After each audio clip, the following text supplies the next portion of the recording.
नमस्कार दोस्तों, आप सभी का हमारे YouTube चैनल पर बहुत बहुत स्वागत है।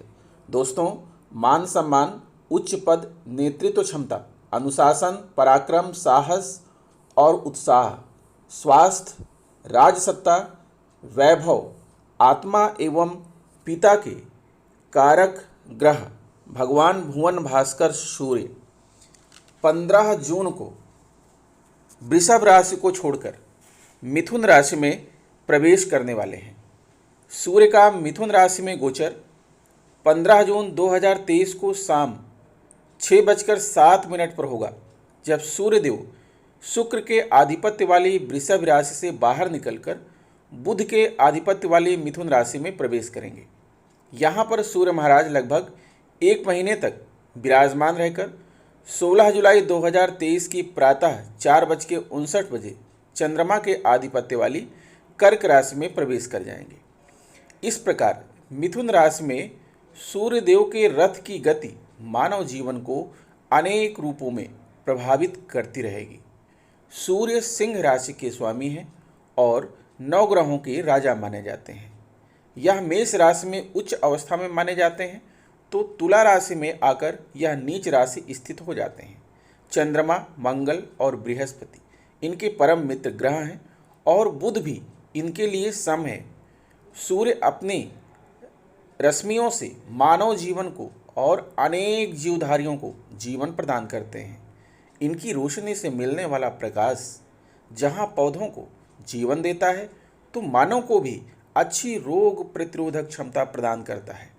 हमारे शरीर में प्राप्त होने वाला विटामिन डी सूर्य की ऊर्जा से धूप के रूप में ही हमें प्राप्त होता है। यदि धरती पर सूर्य का प्रकाश न हो तो जीवन की कल्पना लगभग असंभव है। सूर्य हमारी हड्डियों को मजबूत बनाते हैं और यह हमारे जीवन में आरोग्य के कारक देव माने गए हैं। इसके अतिरिक्त इन्हें प्रत्यक्ष देव भी माना जाता है। जन्म कुंडली में सूर्य राज कृपा पाने का अचूक प्रभाव दिखाते हैं। यदि आपको सरकारी नौकरी प्राप्त करने की इच्छा है या बड़े पद पर काम करना चाहते हैं, तो कुंडली में सूर्य की स्थिति अवश्य देखनी चाहिए। यह सरकारी नौकरी, पिता, सरकारी कृपा आदि के कारक ग्रह हैं। सूर्य की कृपा से व्यक्ति के अंदर राजा के समान गुण होते हैं। यदि सूर्य की स्थिति बिगड़ी हुई हो तो व्यक्ति अभिमानी भी हो सकता है, जबकि अच्छा सूर्य व्यक्ति को कुशल नेतृत्वकर्ता बनाता है। मिथुन राशि के स्वामी है बुध। यह एक द्वि स्वभाव वाली राशि है और वायु तत्व की राशि है, जबकि सूर्य अग्नि तत्व प्रधान ग्रह है। इस प्रकार अग्नि तत्व सूर्य का प्रवेश जब वायु तत्व की राशि में होगा तो गर्म हवाओं का प्रभाव बढ़ने लगेगा, जिससे वातावरण में ग्रीष्म का प्रभाव दिखाई देने लगेगा। सूर्य का मिथुन राशि में गोचर आपके जीवन को विभिन्न रूपों में प्रभावित करेगा, क्योंकि सूर्य जब बुध की राशि में आते हैं तो यह अपने उत्तरायण की यात्रा की समाप्ति पर होते हैं। क्योंकि मकर से लेकर मिथुन तक सूर्यदेव उत्तरायण होते हैं और कर्क से लेकर धनु तक यह दक्षिणायन हो जाते हैं। बुध की राशि में सूर्यदेव का गोचर बहुत महत्वपूर्ण इसलिए भी होता है क्योंकि बुध बुद्धि प्रदान करते हैं, और ऐसे में सूर्य का कालचक्र की तीसरी राशि में प्रवेश करना अच्छा माना जाता है, क्योंकि सूर्य का गोचर आमतौर पर तीसरे, छठे, 10वें और 11वें भाव में शुभ प्रभाव देने वाला माना गया है। तो दोस्तों, अपनी इस वीडियो में आज हम इस बात का विश्लेषण करेंगे कि सूर्य के इस राशि परिवर्तन का विभिन्न राशियों के जातकों के जीवन पर क्या प्रभाव पड़ेगा, और यह सारा का सारा विश्लेषण आपकी चंद्र राशि पर आधारित होगा। इसी के साथ आपको वीडियो के अंत में हम सूर्य के उपाय भी बताएंगे कि अगर आपकी कुंडली में सूर्य कमज़ोर हैं तो उन्हें कैसे मजबूत करें। तो वीडियो पर अंत तक बने रहिएगा, और अगर आपको वीडियो अच्छी लगे तो प्लीज़ चैनल को सब्सक्राइब जरूर कर लीजिएगा, ताकि आपको हर वीडियो के नोटिफिकेशन प्राप्त होते रहें। बगल में जो बेल आइकन है उसे भी प्रेस कर दीजिएगा।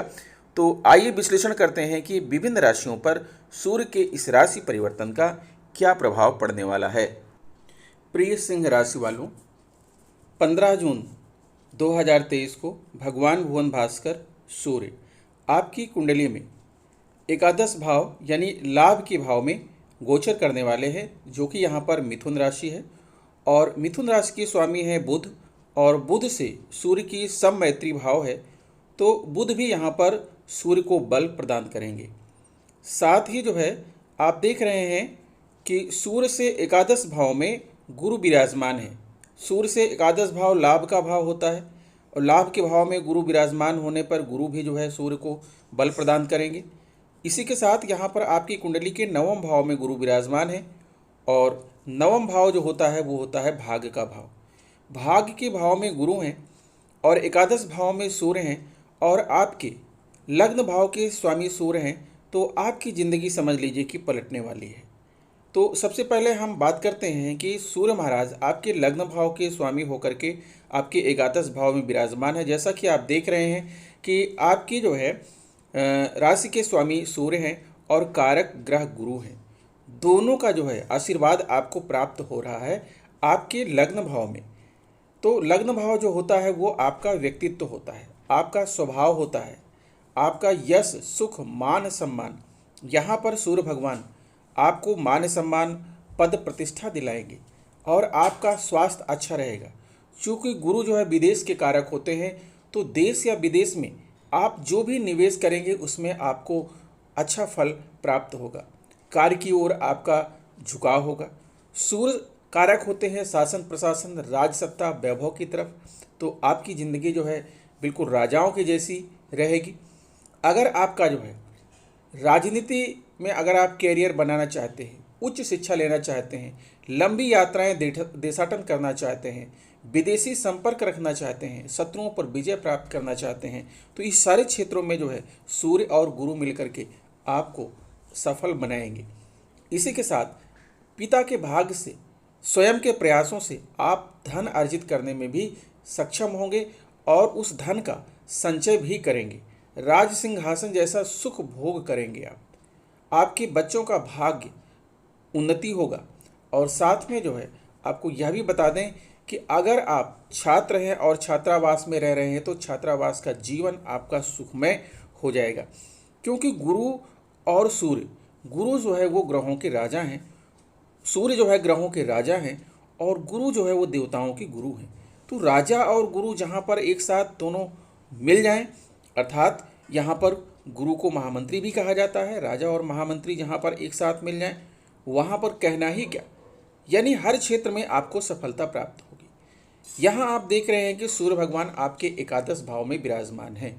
एकादश भाव जो होता है लाभ का भाव होता है, आय का भाव होता है और यहाँ पर हर चीज़ की प्राप्ति का भाव होता है, सिद्धि का भाव होता है, वैभव का भाव होता है। इसे हाउस ऑफ प्रॉफिट कहते हैं। तो यहाँ पर सूर्य भगवान आपकी समस्त इच्छाओं, समस्त एम्बिशंस, आकांक्षाओं को पूर्ण करेंगे। आपको आभूषण की प्राप्ति होगी, आपको धन धान्य की प्राप्ति होगी, आपको चूँकि यहाँ पर इस एकादश भाव के स्वामी बुध हैं, तो बुद्धि भी आपको प्राप्त होगी। व्यापार में आपको सफलता मिलेगी, वाणिज्य में आपको सफलता मिलेगी। बुध कारक होते हैं व्यापार वाणिज्य तर्क शास्त्र के, और सूर्य कारक हैं जो है आत्मा और पिता के। तो यहाँ पर लाभ के भाव में सूर्य का होना और बुध का स्वामी होना आपके लिए बहुत ही अच्छा जो है यहाँ पर फल मिलने वाला है। आपको हर क्षेत्रों में मुनाफा होगा, कार्य में सफलता मिलेगी, भाई चाचा ताऊ आदि के साथ जो है आपके संपर्क अच्छे रहेंगे, पूजा भक्ति में आपको सम्मान मिलेगा, ज्ञान से लाभ प्राप्त होगा, माँ की आयु आपकी दीर्घायु होगी, आपको पूरे जीवन में सुकून प्राप्त होगा। अगर आप team work, networking, electronic, company, gas आदि के बिजनेस से जुड़े हुए हैं, तो इन सभी क्षेत्रों में सूर्य आपको सफलता दिलाएंगे, बुध आपको सफलता दिलाएंगे, क्योंकि बुध जो है वो व्यापार के कारक ग्रह हैं। अब देखिए आपके जो है भाग्य भाव में नवम भाव जो होता है वो होता है भाग्य भाव।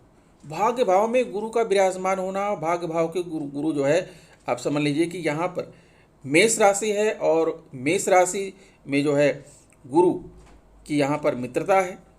नवम भाव में गुरु विराजमान है जो कि धर्म का भाव है, तीर्थ का भाव है, दया और करुणा का भाव है।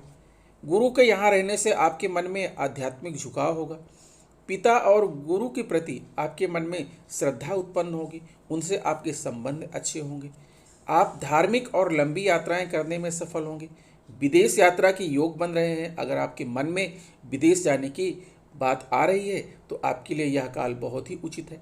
पिता से आपके संबंध, संचार कौशल अच्छे होंगे। आप उच्च शिक्षा हासिल करने में सफल होंगे। अगर आप अनुसंधान, आविष्कार के क्षेत्र से जुड़े हुए हैं तो उसमें भी आपका नेम और फेम अर्जित करेंगे। कोर्ट, कचहरी, न्यायाधीश, पुलिस आदि से जुड़े हुए हैं तो इन क्षेत्रों में भी आपको सफलता मिलेगी। अगर आप आयात निर्यात, एक्सपोर्ट इंपोर्ट करते हैं, अगर आप हवाई यात्रा करना चाहते हैं, नौयान यात्रा करना चाहते हैं, संचार के माध्यमों से आप जुड़े हुए हैं, तो इन सभी क्षेत्रों में गुरु आपको अत्यधिक सफलता दिलाएंगे, क्योंकि आपके लिए 15 जून से आपके लिए यह समय एक प्रकार से आपका भाग्योदय हो रहा है और आपको इस भाग्योदय का फल जरूर मिलेगा। गुरु की 7वीं दृष्टि आपके तृतीय भाव पर पड़ रही है। तृतीय भाव जो होता है पराक्रम का भाव होता है, भाई बहन का भाव होता है। गुरु की दृष्टि जो होती है वो अमृत के समान पवित्र होती है। जहाँ भी गुरु की दृष्टि होती है उस भाव को वो पवित्र कर देते हैं। तो यहाँ पर आपको मानसिक सुकून प्राप्त होगा। छोटी मोटी आप यात्राएं कर लेंगे। पड़ोसी, रिश्तेदार, मित्र के साथ आपके संबंध अच्छे होंगे। अगर आप लेखन कला, इंटरनेट, गणित, संपादन के क्षेत्र से जुड़े हैं, post office, TV serial, radio के क्षेत्र से जुड़े हुए हैं, अगर आप सरकारी नौकरी की तैयारी करते हैं, सिविल सर्विसेज की तैयारी करते हैं, आईएएस, आईपीएस की तैयारी करते हैं, आईएफएस की तैयारी करते हैं, अगर आप नेवी में जाना चाहते हैं, एनडीए में जाना चाहते हैं, पुलिस विभाग में जाना चाहते हैं, यानी सरकारी नौकरी में उच्च पद को धारण करना चाहते हैं, शासन प्रशासन के क्षेत्र में जाना चाहते हैं, तो यह समय आपके लिए बहुत ही उचित और योग समय है, क्योंकि सूर्य भगवान आपके एकादश भाव में बैठे हैं और गुरु आपके 9वें भाव से तृतीय भाव को देख रहे हैं। सूर्य की 7वीं दृष्टि आपके 5म भाव पर पड़ रही है। 5म भाव संतान और ज्ञान का होता है, तो आपको सूर्य भगवान संतान से सुख प्रदान करेंगे। यह मनोरंजन, रोमांस, प्रेम प्रसंग का होता है। खेल, ड्रामा, संगीत का होता है। अगर आप खेल, ड्रामा, संगीत, नृत्य, मैकेनिकल आर्ट, साहित्य रचना, मंत्र तंत्र, उच्च शिक्षा, रिसर्च, लेखन, लॉटरी, सट्टा, शेयर मार्केट में निवेश करते हैं तो यहाँ से आपको फायदा मिलेगा। अगर आप जुआ, मैच फिक्सिंग, निवेश, स्टॉक एक्सचेंज, रंगमंच, सिनेमा, कला, स्पोर्ट्स, राजदूत, राजनयिक, सरकारी प्रतिनिधि या मीडिया प्रभारी हैं या मीडिया से जुड़े हुए व्यक्ति हैं तो आपको इन सभी क्षेत्रों में अत्यधिक सफलता प्रदान कराएंगे सूर्य महाराज। दोस्तों, सूर्य ग्रह को कुंडली का प्रधान ग्रह माना जाता है।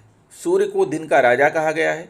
जिसकी कुंडली में सूर्य ग्रह मजबूत होता है उसे नौकरी, बिजनेस, राजनीति में सफलता मिलती है, और जिनका सूर्य कमजोर होता है या सूर्य ग्रह का दोष होता है उनको सफलता नहीं मिलती, वह अनेक रोगों से घिर जाता है।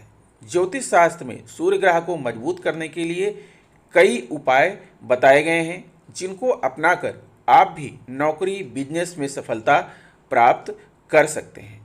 पहला ये है कि जिन लोगों को अपना सूर्य ग्रह मजबूत करना है उनको कम से कम 12 रविवार का व्रत रखना चाहिए। आप रविवार का व्रत पूरे 1 साल या 30 रविवार तक भी रख सकते हैं। इससे सूर्य की कृपा प्राप्त होती है और सफलता प्राप्त होती है। दूसरा ये है कि सूर्य को मजबूत करने के लिए रविवार के दिन स्नान के बाद लाल कपड़ा पहने और ओम ह्राम ह्रीम ह्रौं सह सूर्याय नमः मंत्र का जाप 3, 5 या 12 माला अवश्य करें, अवश्य लाभ होगा। तीसरा यह है कि रविवार के दिन प्रातः स्नान के बाद एक पात्र में साफ जल में लाल चंदन, लाल फूल, अक्षत एवं दूर्वा मिलाकर रखें, फिर सूर्य देव को जल अर्पित करें। ऐसा करने से भी सूर्य मजबूत होता है। अगला, रविवार के दिन नमक का सेवन ना करें।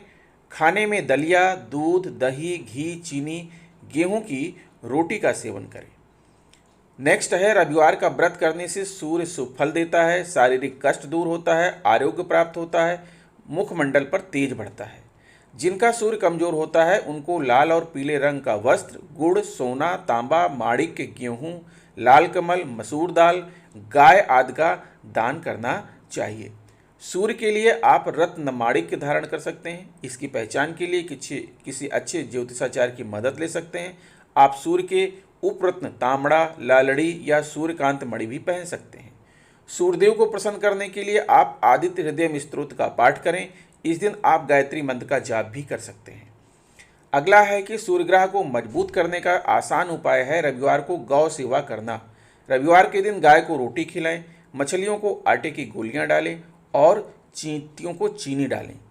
सूर्य ग्रह को मजबूत करने का सबसे आसान उपाय है कि प्रतिदिन अपने माता पिता के चरण स्पर्श कर आशीष लें, उनकी आज्ञा का पालन करें और उनका ख्याल करें। तो दोस्तों, आशा करता हूं कि वीडियो आपको अच्छी लगी होगी। अगर वीडियो अच्छी लगी है तो प्लीज़ इसे लाइक कीजिए और चैनल को सब्सक्राइब करके बेल आइकन को जरूर प्रेस कर दीजिए। सूर्य भगवान आपके जीवन में खुशियां, समृद्धि और वैभव लेकर आएँ, मेरी शुभकामना है। मिलते हैं आपसे नेक्स्ट वीडियो में, तब तक के लिए नमस्कार।